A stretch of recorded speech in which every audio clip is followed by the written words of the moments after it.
رب العالمین والصلاة والسلام علی سید المرسلین وخاتم النبیین اعوذ باللہ من الشیطان الرجیم بسم اللہ الرحمن الرحیم سورۃ الحجر آیت نمبر 51 سے وَنَبِّئْهُمْ اور خبر دیں آپ انہیں عن ضیف ابراہیم ابراہیم علیہ السلام کے مہمانوں کے متعلق، یعنی سیدنا ابراہیم علیہ السلام کے پاس جو مہمان آئے تھے آپ لوگوں کو ان کا حال سنائیں، ان کے متعلق بتائیں اور خبر دیں انہیں ابراہیم علیہ السلام کے مہمانوں کے متعلق۔ اس داخلوا علیہ جب داخل ہوئے وہ ان پر، فقالوا سلاما پس انہوں نے کہا سلام ہو۔ قال انہوں نے کہا یعنی ابراہیم علیہ السلام نے، انا منکم وجلون بے شک ہم تم سے ڈرتے ہیں، ہمیں تم سے ڈر لگ رہا ہے۔ اب یہ بڑی عجیب بات ہے کہ وہ مہمان آئے، انہوں نے آ کے کہا آپ کو سلام ہو، اور وہ کہنے لگے ہمیں تم سے ڈر لگ رہا ہے۔ یہ کیسے ہو سکتا ہے؟ اصل میں یہاں اختصار ہو گیا ہے، کچھ باتیں درمیان میں رہ گئی ہیں، تو پیچھے اس کی تفصیل آپ پڑھ چکے ہیں سورۃ ہود میں، کہ جو ہی مہمان آئے تو ان کے آتے ہی سیدنا ابراہیم علیہ السلام جب انہوں نے سلام کہا تو حضرت ابراہیم علیہ السلام نے قال سلام، سلام کا جواب دیا پہلے۔ فما لبث ان جاء بعجل حنیذ اور فوراً گئے اور بچھڑے کا گوشت بھون کے لے آئے۔ فلما رأى أيديهم لا تصل إليهم نكرهم وأوجس منهم خيفة، لیکن جب دیکھا کہ وہ کھا نہیں رہے تو اب وہ ڈرنے لگے کہ کہیں یہ دشمن نہ ہو، اور اپنے دل میں ڈر محسوس کیا۔ قالوا لا تخف انہوں نے کہا ڈرنا، انا ارسلنا ہمیں بھیجا گیا ہے، ہم خود نہیں آئے ہمیں بھیجا گیا ہے، یعنی ہم اللہ کے فرشتے ہیں، انسان نہیں ہیں۔ تو یہاں چونکہ اختصار ہو گیا ہے اسی لیے بات ذرا ہمیں مبہم لگ رہی تھی، تو فرمایا جب داخل ہوئے وہ ان پر، انہوں نے کہا سلام ہو، تو ابراہیم علیہ السلام نے اس ساری پچھلی تفصیل کے بعد کہا انا منکم وجلون بے شک ہم تم سے ڈرتے ہیں۔ اب اس سے آپ اندازہ کریں کہ سیدنا ابراہیم علیہ السلام اولو العزم پیغمبروں میں سے ہیں، جلیل القدر کے پیغمبر ہیں، کہ ان کے بعد جتنا نبی آئے انہی کی اولاد میں سے آئے، حتیٰ کہ تمام نبیوں کے سردار حضرت محمد صلی اللہ علیہ وسلم بھی حضرت ابراہیم علیہ السلام کی اولاد میں سے ہیں۔ اتنا جلیل القدر پیغمبر ہیں، فرشتے ان کے سامنے موجود ہیں لیکن انسانی شکل میں ہے، اور حضرت ابراہیم علیہ السلام کو پتہ نہیں ہے کہ یہ کون ہے، وہ انہیں انسان ہی سمجھ رہے ہیں، اسی لیے وہ ڈر بھی رہے ہیں کہ کہیں یہ دشمن نہ ہوں، اور اگر انہیں پہلے پتہ ہوتا کہ یہ اللہ کے فرشتے ہیں تو وہ سرے سے بچڑا بھون کے لاتے ہی نہ، کہ فرشتے تو یہ چیزیں نہیں کھاتے پیتے، ان کی یہ ضروریات تو نہیں ہوتی، لیکن انہیں کوئی پتہ نہیں ہے۔ اس کا معنی یہ ہوا کہ غیب کا علم صرف ایک اللہ کے پاس ہے، اللہ کے علاوہ چاہے وہ کوئی جلیل القدر پیغمبر بھی کیوں نہیں، ان کے پاس غیب کا علم نہیں ہے۔ اور جب پیغمبروں کے پاس غیب کا علم نہیں تو پھر اور کون ایسا ہو سکتا ہے کہ جس کا مقام پیغمبروں سے بھی اونچا ہو اور وہ غیب جانتا ہو، اور کوئی بھی ایسا نہیں ہے۔ تو جب کہا ہمیں تم سے ڈر لگتا ہے، قالوا لا توجل انہوں نے کہا ڈرے نہ، انا نبشرک بغلام علیم بے شک ہم خوشخبری دیتے ہیں آپ کو ایک ایسے لڑکے کی، علیم جو علم والا ہوگا۔ اب اس کا یہ مطلب نہیں ہے کہ وہ ماں کے پیٹ سے پیدا ہوتے ہی وہ بہت بڑا عالم ہوگا، نہیں، بلکہ اس میں یہ خوشخبری ہے کہ وہ بڑا ہوگا، جوان ہوگا، علم حاصل کرے گا، اور پھر جا کے وہ علیم بن جائے گا، علم والا بن جائے گا۔ اور پیچھے ایک اور بات بھی کہی گئی تھی جہاں یہ واقعہ آیا ہے سورۃ ہود میں، تفصیلی آپ پڑھ چکے ہیں. تو انہوں نے کہا فَبَشَّرْنَاهَا بِإِسْحَاقَ وَمِن وَرَاءِ إِسْحَاقَ یعقوب، ہم نے اسے اسحاق کی خوشخبری دی اور اسحاق کے بعد یعقوب کی خوشخبری بھی ساتھ دے دی. یعنی یہ موقع جو آپ پڑھ رہے ہیں، بچے کی خوشخبری مل رہی ہے، یہ حضرت اسحاق علیہ السلام کی خوشخبری ہے. اسماعیل علیہ السلام اس سے پہلے پیدا ہو چکے تھے، اور اسحاق علیہ السلام کے ساتھ یعقوب علیہ السلام کی خوشخبری بھی مل گئی، جبکہ وہ حضرت ابراہیم علیہ السلام کے پوتے ہیں.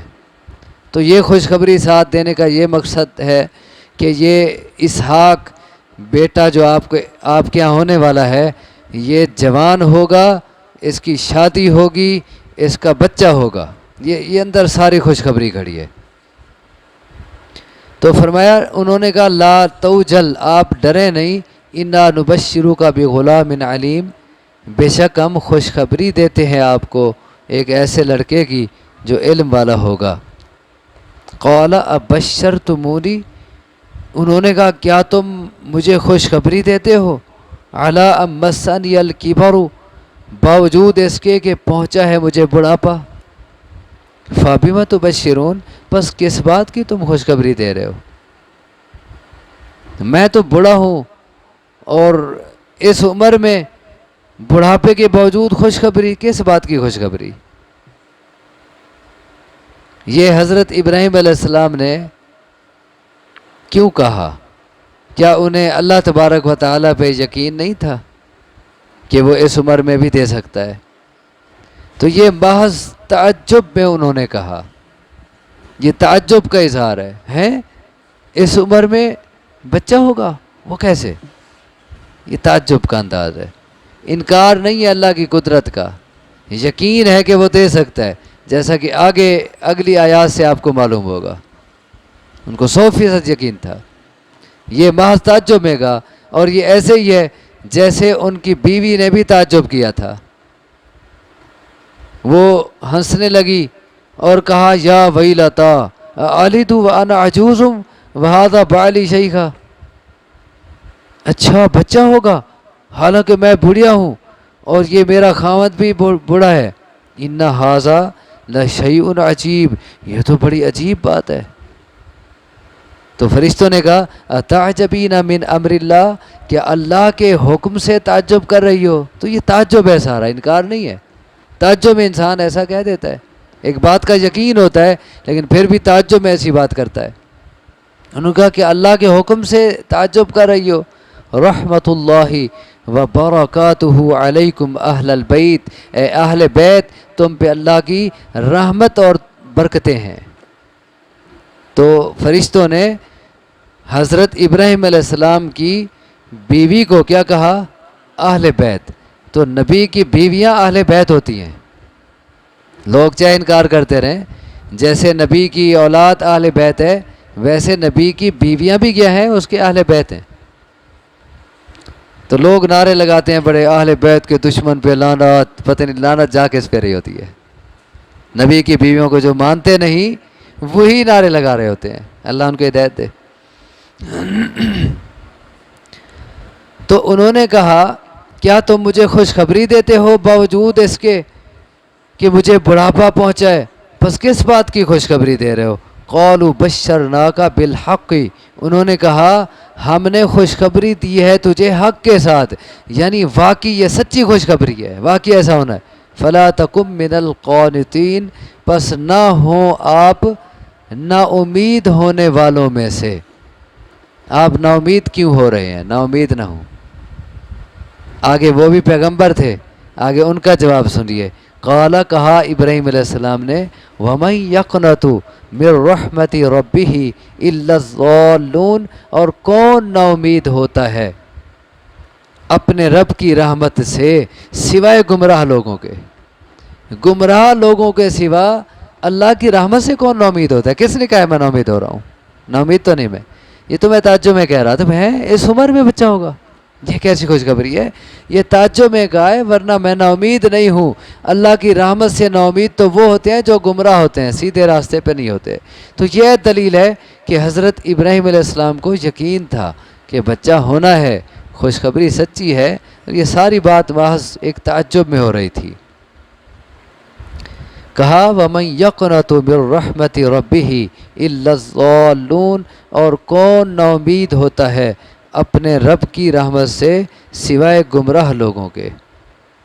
قَالَ فَمَا خَطْبُكُمْ أَيُّهَا الْمُرْسَلُونَ، ابراہیم علیہ السلام نے کہا بس کیا تمہارا بڑا اہم معاملہ ہے اے بھیجے ہوئے۔ حضرت ابراہیم علیہ السلام ان کے انداز سے سمجھ گئے، یا ان کی باتوں سے کوئی اشارہ انہیں مل گیا کہ ان کا آنے کا کوئی اور بڑا مقصد ہے، کیونکہ وہ کثیر تعداد میں آئے تھے۔ کیونکہ ایک تو جمع کے سیغے آ رہے ہیں، قالو انہوں نے کہا، ایک کی بات نہیں ہے۔ دوسرا پھر بچڑا جو بھون کے لے آیا، آخر بہت سارے ہوں گے، تو اتنا سارے صرف ایک بیٹے کی خوشخبری تو نہیں دینے آئے۔